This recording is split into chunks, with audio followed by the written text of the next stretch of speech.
Hello everybody, so let me just demonstrate to you how the sound sensor works. So first of all, let me walk you through the equipment. So this is the Arduino Uno as usual. This right here is the sound sensor. Then these are LEDs. So basically this sound sensor will detect sound waves and it will make this blue LED here blink. So let me just demonstrate to you.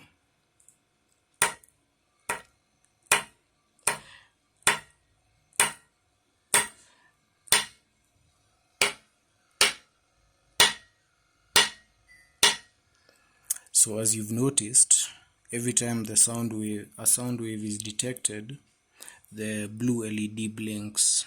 So that is it for that project.